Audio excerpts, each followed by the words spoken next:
Bueno, en este video vamos a ver los músculos de la cara anterior del muslo. Para eso vamos a disecar acá los aductores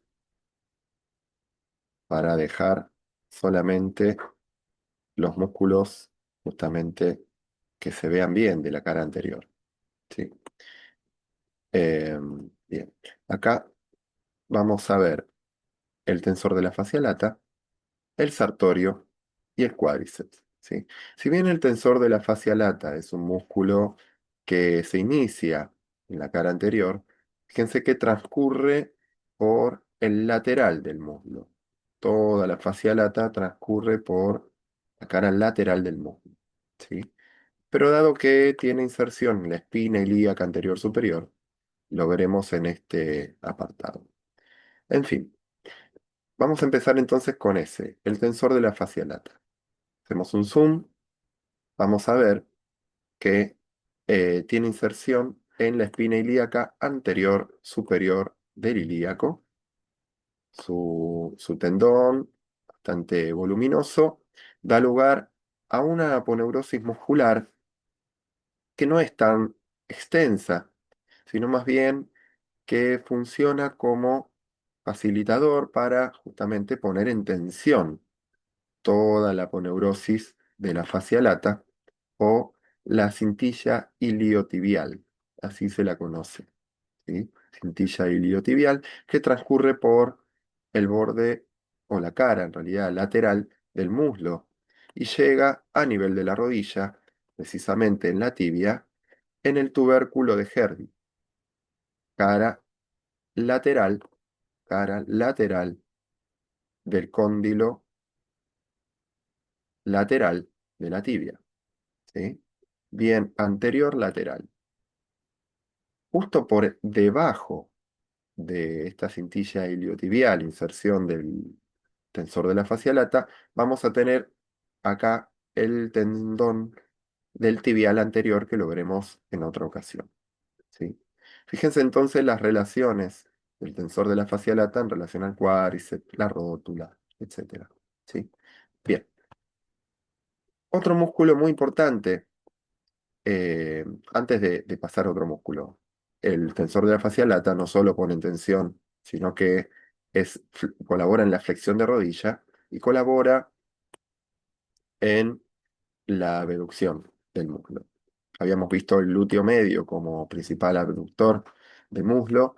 A nivel más de la rodilla, el tensor de la fascia lata colabora con esa abducción, ¿sí? Por otro lado, vamos a encontrar en la cara anterior del muslo el sartorio. El sartorio es un músculo interesante, es un músculo muy largo que presenta inserción también en la espina ilíaca anterior superior, ¿sí? Pero va a recorrer el muslo de manera oblicua, atraviesa el muslo de manera oblicua y va a llegar a la tibia, pero ya en el borde medial y el epífisis proximal, formando junto con otros dos músculos lo que se conoce como la pata de ganso, ¿sí? Ahí tenemos el tendón del sartorio. El sartorio es un músculo que su nombre viene del sastre, la posición del sastre para ejercer su trabajo. Y justamente al contraerse este músculo, puede realizar una flexión de rodilla con una rotación externa, rotación lateral de cadera, con flexión de cadera, ubicando así la posición del fémur como cruzado de piernas, ¿sí? Se habla entonces de qué es la posición que adopta el sastre para su trabajo, la medida que tiene un trabajo manual, por supuesto, ¿no? Bien, entonces tenemos tensor de la fascia lata, sartorio, dos músculos que vienen de la espina ilíaca anterior superior.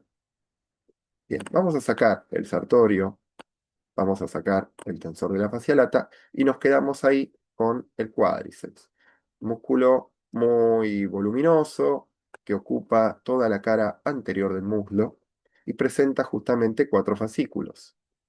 Un vasto lateral, un vasto medial o interno, ¿sí? Un vasto medio que está por debajo de este músculo que tenemos acá, y finalmente el recto femoral, que es este bien voluminoso que encontramos acá, ¿sí? El recto femoral viene de la espina ilíaca anterior inferior, ¿sí? Por debajo del sartorio, el tensor de la fascia lata, y llega hasta la base de la rótula junto con los otros músculos del cuádriceps. Pero fíjense, al, al quitarlo el recto femoral, vamos a encontrar ahí sí, en el fondo, el vasto medio o vasto intermedio. Estos tres vastos también tienen inserción en la base de la rótula y van a ser extensores de rodilla, extensores de rodilla, ¿sí? Mientras que el recto femoral, vamos a ubicarlo otra vez, ¿sí? Además de ser extensor de rodilla, colabora en la flexión de cadera y sobre todo cuando la rodilla está en extensión, ¿sí? Bien. Luego de su inserción en el borde superior de la rótula, va a haber una expansión tendinosa desde la rótula hacia la tuberosidad de la tibia, la tuberosidad anterior de la tibia, que se conoce como tendón rotuliano o ligamento rotuliano. Tendón rotuliano, ¿sí? El tendón rotuliano viene desde el vértice de la rótula hacia la tuberosidad de la tibia. Por ese motivo, cuando la rodilla está en flexión, la tracción desde el cuádriceps genera una extensión de rodilla, ¿sí? Entonces ahí tenemos los músculos de la cara anterior del muslo, tensor de la fascia lata, ¿sí? El sartorio, tensor de la fascia lata, sartorio, músculo cuádriceps con los cuatro músculos que la conforman. Espero les haya sido de utilidad. Nos vemos en otra ocasión, por supuesto.